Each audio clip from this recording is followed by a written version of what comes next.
I'm one of those that believes words and phrases alone cannot describe the beauty of a 1950s Formula One car.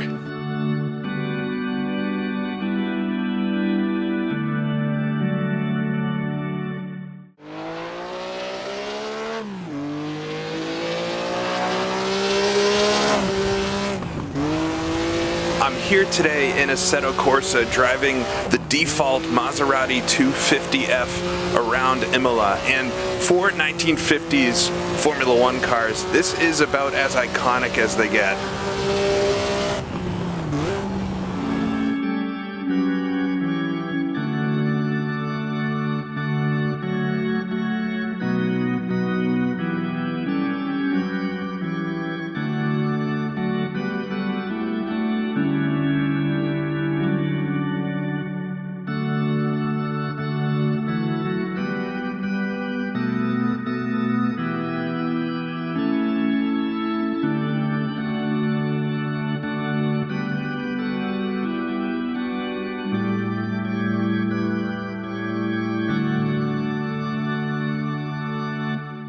This car was introduced in 1954 and at the hands of Stirling Moss and Juan Manuel Fangio won 8 Grand Prix throughout the rest of the decade. Stirling Moss was quoted as saying this was one of the best handling cars he ever raced and that it was easy to race flat out around circuits. But I think for those that aren't quite so experienced with 50s cars, this is actually a really difficult car to drive.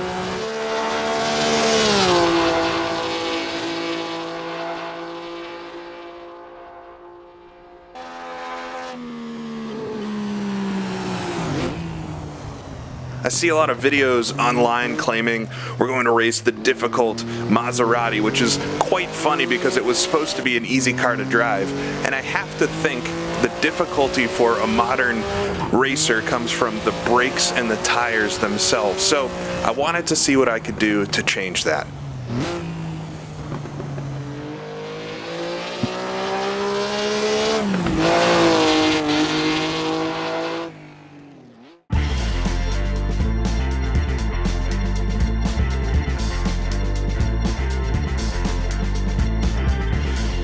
The abomination you are seeing in front of you is something I'm both proud and disgusted to have come up with.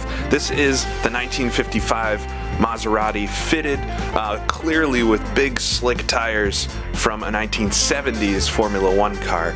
But the real enhancement is a bit more hidden. I have taken off the drum brakes and fitted some modern brakes from a Formula One car to this beast. So this originally started out in good interest with just trying to see how brakes would improve the car, but I quickly figured out that just adding modern brakes with the 50s tires is a terrible combination. The tires have no grip, so touching the brakes at all immediately locks them up, and you really can't stop a whole lot quicker than you can in the normal 50s car anyway. So I took a page out of my own book with the 1967 car with slicks and thought, let's improve upon it a little bit. Let's use some slick tires that can actually slide. I think the peak of slippery, slidey Formula One cars was the early to mid 70s, and so these are the tires off of a Lotus 72 from 1970 season. And they make, for one, a very interesting drive, which you'll see in a second, but two, I actually quite like the look of this thing. I think it looks a little bit like a dragster or a super modified maybe. I'm sure some of you will be very upset that I've done this and others will be quite excited to see what it handles like, but I can tell you it is quite a lot of fun to drive and actually drives a bit more fun than it actually looks. So I'm going to do a quick race around Imola with this thing against the AI to see what adding modern brakes and better tires to a 50s Formula One car is like. So here we are at the back of the grid at Imola. The cars in front kind of look like a sprint car from this angle. The lights are lit. Out. We're underway. Oh, I just slowly pull the clutch out as get away smoothly there. Making a couple passes as we'll head down the straightaway here towards the Tamburello. The walls on this version of the circuit are so close to the edge. There's no runoff at all. We'll just have to slowly come through here as everybody sorts themselves out. And now come to the fast sweeper where Villeneuve is now and head to Tosa. We can brake super late in this car, but you still have to worry about the tires locking up. You'll see I use almost no brake pressure on the pedal, come around the outside, tires gripping nicely, make an outside pass on a couple of the cars, and we'll head up the hill. Side by side a bit. Should be able to get second gear around here. Understeering, obviously no downforce on this car still, so you have to work with that. It's not quite like driving a 70s F1 car. Down to first through, I think, the best way that corner's been configured. And then we'll head up the hill. No chicane here in the 70s version. And this will plunge us down over the top here to the Ravazza. A very challenging set of corners in any car, never mind this one. Down to third, we'll just coast it on through on this opening lap. Down to second, you'll see just barely touching that brake pedal. Then back on the accelerator super soon. You don't need to wait very long at all. And then come to the front straightaway again to complete the first lap. So if you haven't noticed already, this car actually drives really well. I think it's just a testament to how solid the 250F is as a chassis, that it handles as good as it does with tires and brakes like this. We'll come to the Tamburello this time. A little sketchy place to make a pass. Just let off the accelerator, let the car get settled, and then flat-foot it through. Just want to throw it up the inside, but not sure that's a good place to do it. Through this fast sweeper. Use all of the track. Car in front slowing down a lot. Tapping into the back of him just there, but holding it together luckily.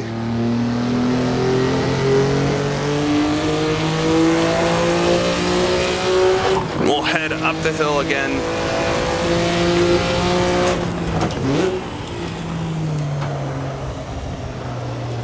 And the grip in these 70s tires has made a bad exit there. The grip is very progressive.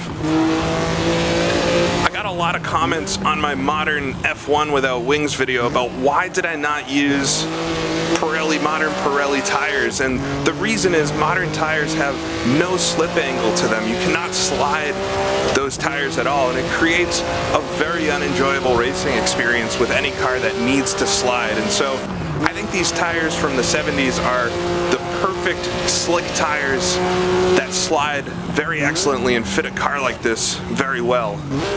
Come down to second gear then. The brakes, which was my original idea for this, they're still way too powerful for tires, even as grippy as these can be. You'll see I use very little of the brake pedal, and I've also reduced the brake pressure pretty much as far as it can go, but it's still too strong as we have one car retiring there. Closing up again, I'll see, maybe be a little more daring this time around the outside of the Tamburello. Oh, we're going to understeer a lot, have to get out of it. Dueling with the AI here. They actually do quite well with the car, I was very surprised.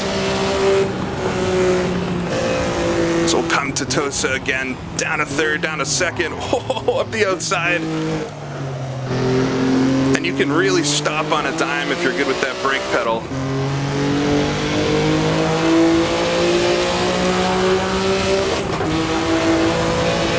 Come up the hill, we're on the outside, but I should be able to get the position, I'd imagine.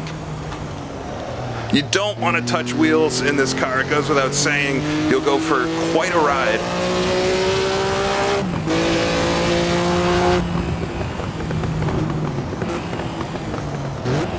Down to first, just slide it on through.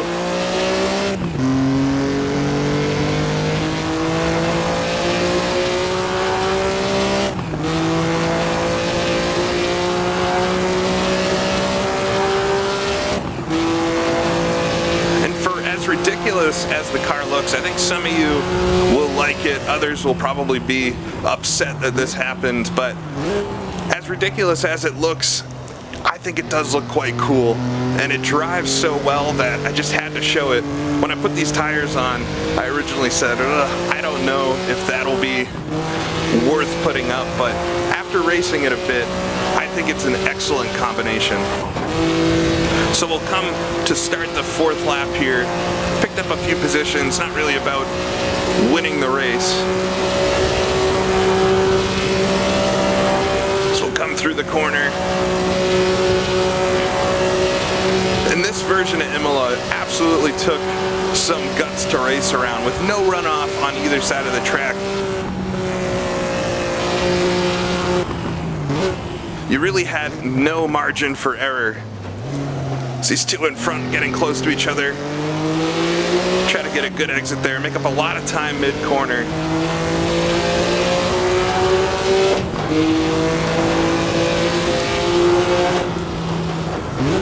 Get down to 2nd gear then. Touch of the brakes, you start to see skid marks everywhere. Every race with this thing, you end up with flat spots on the tires. Oh, down to the bottom of the hill, down to 1st gear, locking it up. Just try to avoid hitting the car in front.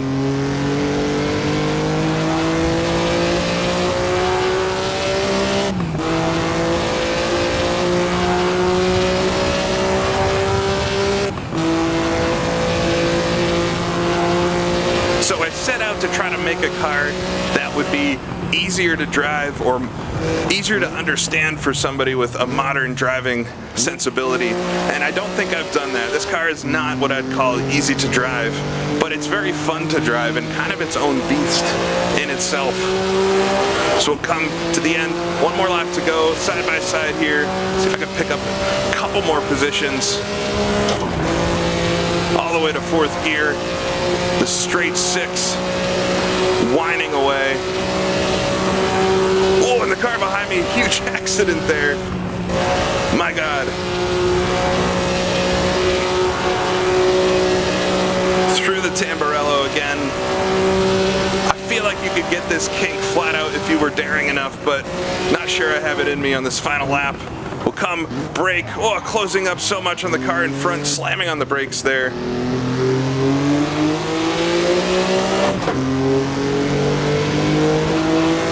Yeah, that's the driver retiring.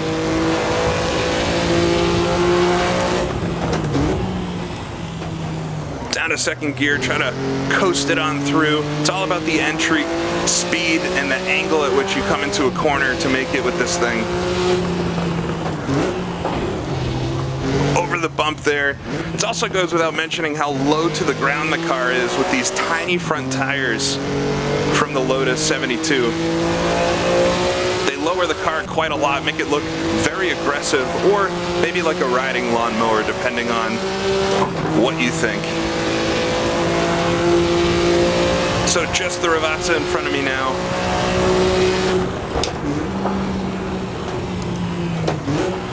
Down to 2nd, down to 1st. Try to gas it up in the middle of the corner as best I can. Through the last turn, flat out there.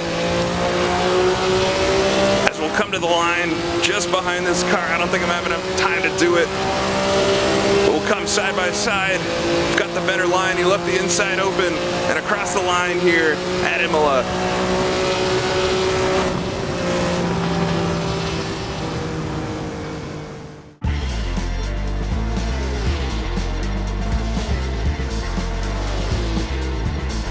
Do I think this is better than the 1950s 250F? Of course I don't. Do I think cars from this era need to have more grip and better brakes? Absolutely not.